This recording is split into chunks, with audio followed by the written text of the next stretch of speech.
The Alaskan wilderness stretched endlessly, a frozen expanse of white under the twilight sky.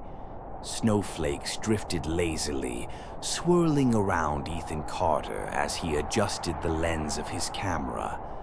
The seasoned wildlife photographer had been tracking a wolf pack for days, hoping to capture their raw beauty in the untamed wild. His tent was set up a few miles away, tucked between the thick pines, but he was too engrossed in his work to think about returning just yet. A sudden, high-pitched yelp cut through the silence. Ethan's breath caught in his throat. It was not the call of a full-grown wolf. It was a cry of distress. He moved cautiously, his boots crunching softly against the snow, until he spotted a small figure struggling near a fallen log. A young wolf pup, no more than a few months old, was trapped in a crude metal snare. Ethan's heart clenched at the sight. The pup's silver fur was matted with blood, its amber eyes wide with fear. It whimpered, trying to free its paw, but each movement only tightened the cruel wire. The nearby trees were eerily still, the wind having died down completely, as if the forest itself was holding its breath. Kneeling down, Ethan spoke in soothing tones. "Easy, little one. I won't hurt you." The pup growled weakly but did not resist as Ethan pulled a small knife from his belt. His fingers, numb from the cold, worked carefully to cut the snare. The pup whimpered but remained still. When the wire finally snapped, Ethan wrapped the pup's injured paw in his scarf, securing it gently. A distant howl sent a shiver down Ethan's spine. The pup's pack was near. If they found him too close to the pup, they might see him as a threat. "Go on," he whispered, setting the pup down. The little wolf limped a few steps, then turned back to look at Ethan. For a long moment their eyes met. Then, with surprising strength, the pup darted into the underbrush, vanishing into the wild. Ethan exhaled, watching the snow settle in the disturbed area where the pup had been. He glanced around cautiously before retreating to his campsite, unaware that this single act of kindness would one day save his own life. 2 years had passed. Ethan had returned to Alaska, drawn once again by the lure of the wild. This time he had ventured deeper into the mountains, following rumors of a growing wolf pack led by a powerful young alpha. The weather had been unpredictable, but Ethan was confident in his experience. He had seen storms before.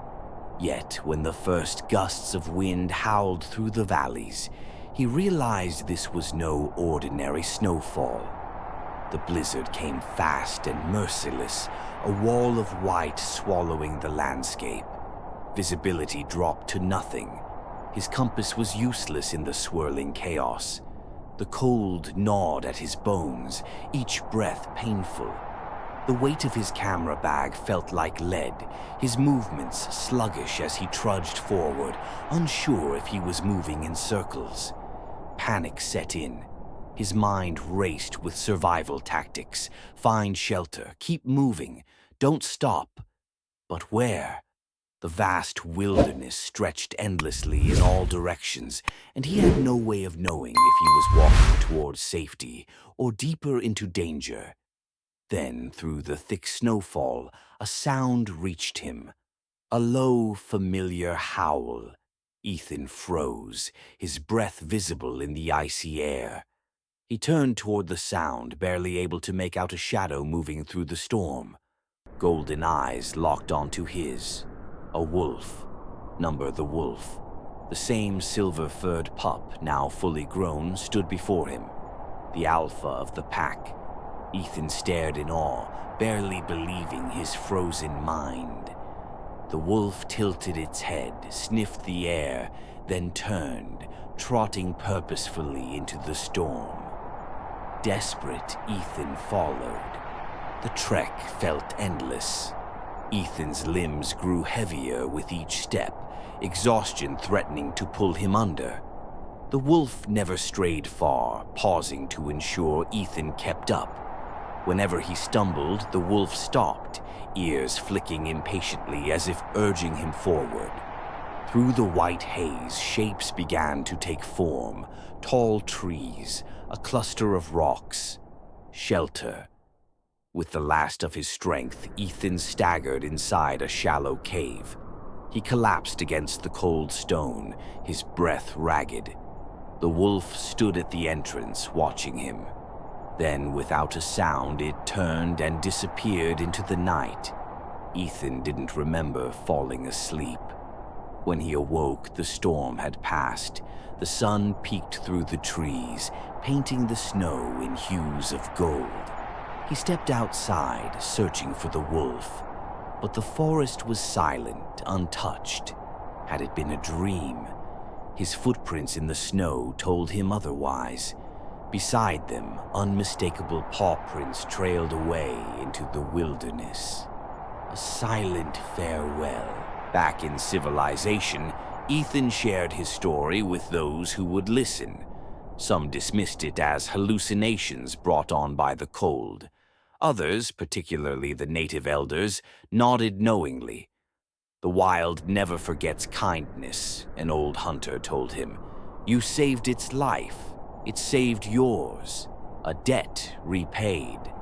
Ethan never returned to that part of Alaska, but he often found himself staring at the photographs he had taken before the storm.